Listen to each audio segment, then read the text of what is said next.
Bom, boa tarde a todos. Eu queria agradecer o convite mais uma vez, estar aqui presente aqui no Jamac, né? Um projeto muito legal.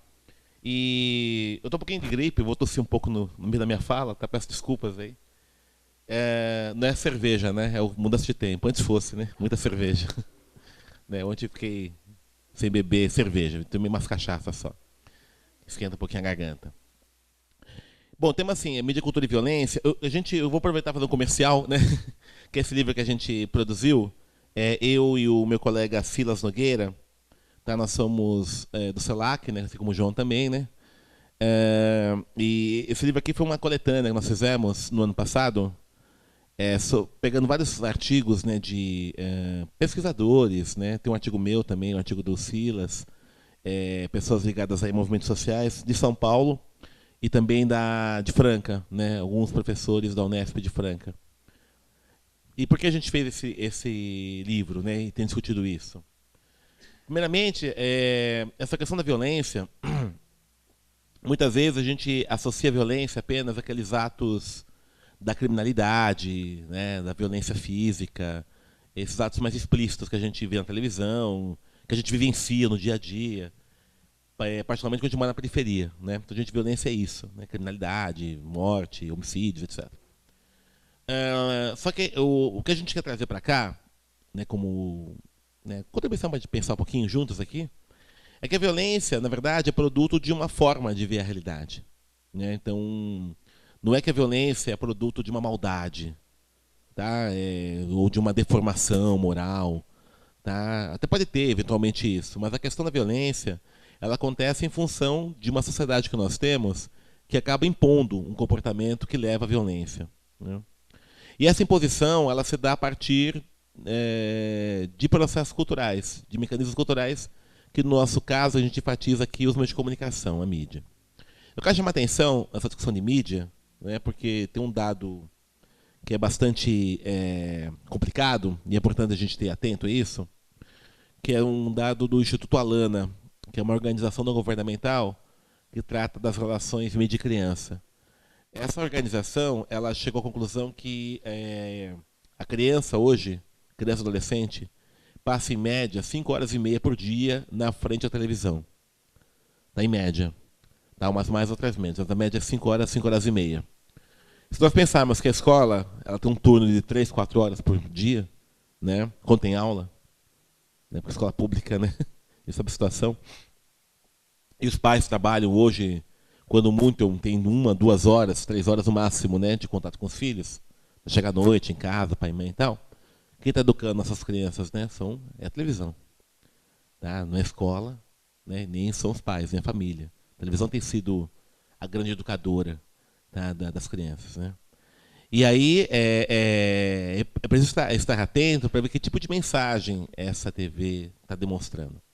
Eu não estou aqui fazendo uma defesa de um moralismo na televisão. Tá? Algumas organizações, alguns pensadores trabalham o seguinte: não, a gente tem que ter uma programação mais moralizante. Não.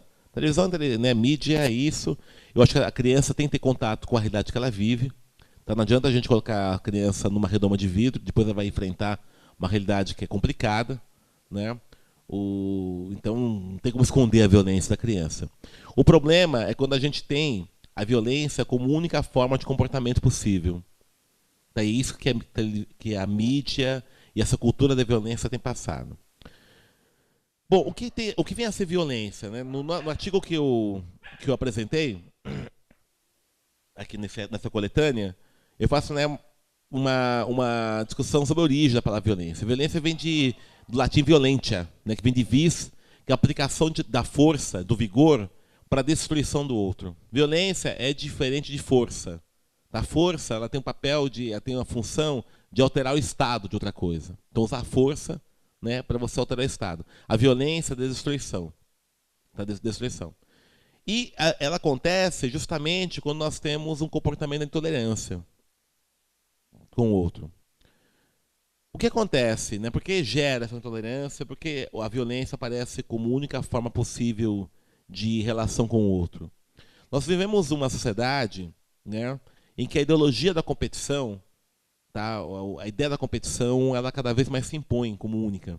de você competir, de você vencer, de você ter sucesso, de você ter fama, de você conquistar. Só que quando a gente fala competição, né, você tem vitoriosos e derrotados. Né? É interessante quando você pega, por exemplo, toda essa proliferação de livros de autoajuda, como vencer na vida e tal, né? Eles não falam que, bom, tem alguém que perde, né? Se você vence, alguém não tem como todo mundo vencer. Né? Se você trabalha com a lógica de vitória, vitória implica a derrota de alguém. Né? Numa lógica de jogo, de competição. Tá? Você superar o outro, então o outro foi superado, foi derrotado. Tá? Então essa lógica de competição que está se impondo como única forma de você afirmar-se enquanto sujeito é que leva à violência. Leva à violência, porque você vai chegar sempre o outro como inimigo seu, como adversário, como um entrave para o seu sucesso, para a sua conquista. Então é evidente que a violência acaba aparecendo como comportamento resultante disso. Né? Se você tem uma relação de sempre achar o outro um potencial adversário e não um aliado. Né? Não um aliado. E esse tipo de comportamento, esse tipo de ideia, ela passa não só, né, não necessariamente apenas naqueles programas em que você tem a violência física explícita, por exemplo, Brasil Urgente e tal, isso não é a questão mais importante, por incrível que pareça, né, não é o tipo de programação que mais incentiva a violência, não é isso. Ela registra, né, mas não chega a ser o tipo de programa que leva à violência. Mas quando você percebe, por exemplo, a transformação da TV num grande cassino, de vitoriosos derrotados, em todos os aspectos. Né? Programa, por exemplo, que você tem de descobrir, achar namorado ou namorada, né? Que tem muitos, né, de sábado à tarde, na Record, etc. É uma competição aquilo. Né? Quem que você escolhe, né? Alguém ganhou, perdeu e tal. Né? Esse grande cassino que tem na televisão, de um disputar com o outro. A mesma coisa, né? E mais do que isso ainda, né, nessa ideia de jogo, a ideia de vencer a qualquer custo. Né, sem regra. O que basta é vencer. Sem qualquer tipo de comprometimento ético. Né? A gente percebe, por exemplo, nos jogos de futebol, né, o comportamento de violência das torcidas, muitas vezes é o reflexo do próprio comportamento violento que tem no campo de futebol e, mais do que isso ainda, do próprio comportamento antiético que existe nos bastidores do futebol. Na medida que você tem toda a estrutura levando a isso, tem que vencer a qualquer custo, né, fazendo armações, jogadas, etc. Né, é evidente que isso vai se transfigurar também para o torcedor de futebol. Né, ele vai enxergar, né, o torcedor do outro time como inimigo seu, né, como adversário seu. Assim como, né, na própria lógica da organização do futebol, do esporte, né, os dirigentes também enxergam o outro como inimigo, portanto, qualquer regra é plausível de você utilizar para você derrotar o outro. Né? Então essa ideia de competição ela é um aspecto importante.